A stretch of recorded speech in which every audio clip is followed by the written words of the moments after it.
भाइयों बहनों नमस्कार।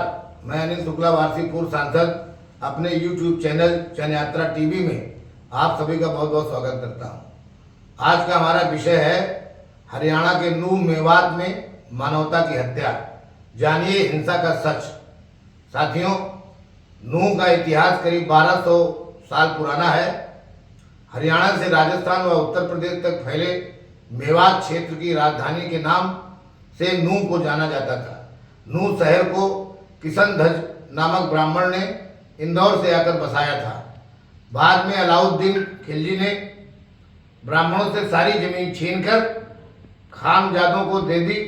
फिर ऐसा समय आया कि नूह में खानजादों और कुरैशियों की आबादी ज़्यादा हो गई, लेकिन देश बंटवारे के समय काफ़ी संख्या में खानजादे और कुरैशी देश छोड़कर पाकिस्तान चले गए। नूह शहर के देहात क्षेत्र में मेव और जाट जाति के लोग बसते हैं, जिनके भाईचारे की मिसाल आज भी कायम है। 31 जुलाई 2023 सोमवार को नूह में बजरंग दल व विश्व हिंदू परिषद द्वारा एक जलाभिषेक यात्रा नलहर महादेव मंदिर से निकलकर फिरोजपुर झिरका तक जाने वाली थी। नलहर महादेव का मंदिर अरावली पहाड़ियों के तलहटी में स्थित है। वहां से निकलने का एक ही रास्ता है जो नूह शहर की तरफ जाता है और नलहर मंदिर के दूर तक बस्ती नहीं है। यात्रा शुरू हुई, कुछ लोग आगे निकल गए, कुछ लोग बीच में थे, तभी बीच वालों पर हमले शुरू हो गए। यात्रा में महिलाएं और बच्चों की काफी संख्या थी। लोगों को जान बचाने के लिए वापस मंदिर की तरफ भागना पड़ा। पीछे पहाड़ियों से भी गोलियां चलाई गई और जो लोग आगे निकल गए थे उन पर आगे से हमले हुए। यात्रा शुरू स्थल से 50 गज दूर पर ही गाड़ियां और सामग्रियों की बड़ी संख्या में जले अवशेष दिखाई पड़ते देते हैं। वहां सदर थाने व अन्य जले पड़े कारों के अवशेष देखें तो दंग रह जाएंगे।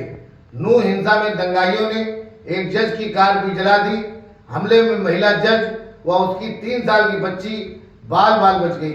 जज की कार पर 100 से 150 लोगों ने हमला किया था। महिला जज ने रोडवेज वर्कशॉप में छिपकर अपनी जान बचाई। बाद में वकीलों की मदद से उन्हें निकाला गया। हिंसा में कई लोगों को अपनी जान गंवानी पड़ी।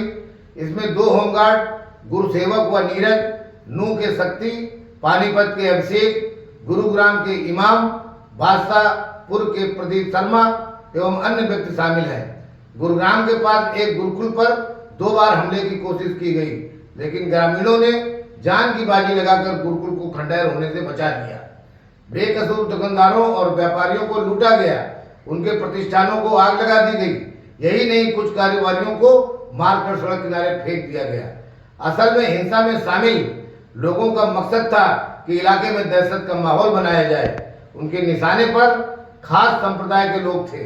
मंदिर में जान बचाकर छिपे लोगों को सुरक्षित बाहर निकालने में पुलिस को भी बहुत मशक्कत करनी पड़ी, क्योंकि मंदिर के आगे की खाली जगह से और उसके आगे की बस्ती से लगातार पत्थर व गोलियां चलाई जा रही थी। ऐसे में मंदिर से बाहर किसी को भी ले जाना जोखिम भरा था। पुलिस ने कुछ समय तक तो दंगाइयों को परास्त करने की कोशिश की, परंतु जब कामयाब नहीं हुए तो पुलिस को फायर कवर देकर थोड़ी थोड़ी संख्या में लोगों को गाड़ियों से बाहर निकालना पड़ा। दंगाई जिस तरह से पुलिस के साथ मोर्चाबंदी कर रहे थे, चारों तरफ आगजनी कर रहे थे, उससे साफ नजर आ रहा था कि यह हमला अचानक नहीं बल्कि योजनाबद्ध तरीके से किया गया हमला है।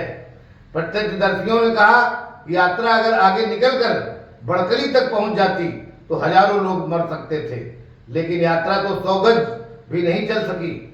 यात्रियों को उतारकर बसों को आग लगा दी गई। एक बस को तोड़कर उसमें कब्जा कर चलाते हुए उसे साइबर थाने की दीवार तोड़ी गई तथा थाने के वाहनों को जला दिया गया। इससे साफ लगता है कि दंगाइयों का मकसद साइबर थाने के रिकॉर्ड जलाकर खत्म कर देने का था, क्योंकि नूह शहर साइबर क्राइम का देश का सबसे बड़ा हब है। नूह से 20 किलोमीटर दूर बड़कली में भी एक ही संप्रदाय की 20-25 दुकानें जला दी गई। नूह में भी एक ही संप्रदाय के लोगों की दुकानों को लूटा गया, वह आग के हवाले कर दिया गया। यही नहीं, एक समुदाय के उन्मादी भीड़ के हमले के बाद भड़की हिंसा से केवल सांप्रदायिक तनाव ही नहीं बढ़ा, बल्कि इसकी लपट पड़ोसी जिलों तक पहुंच गई।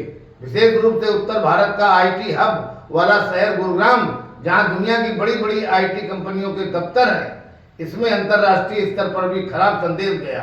अब प्रश्न यह उठता है कि इतने भीषण अग्निकांड और दंगों के लिए अचानक पेट्रोल, गोली, बम और अधिक संख्या में लोगों का इकट्ठा होना संभव नहीं है।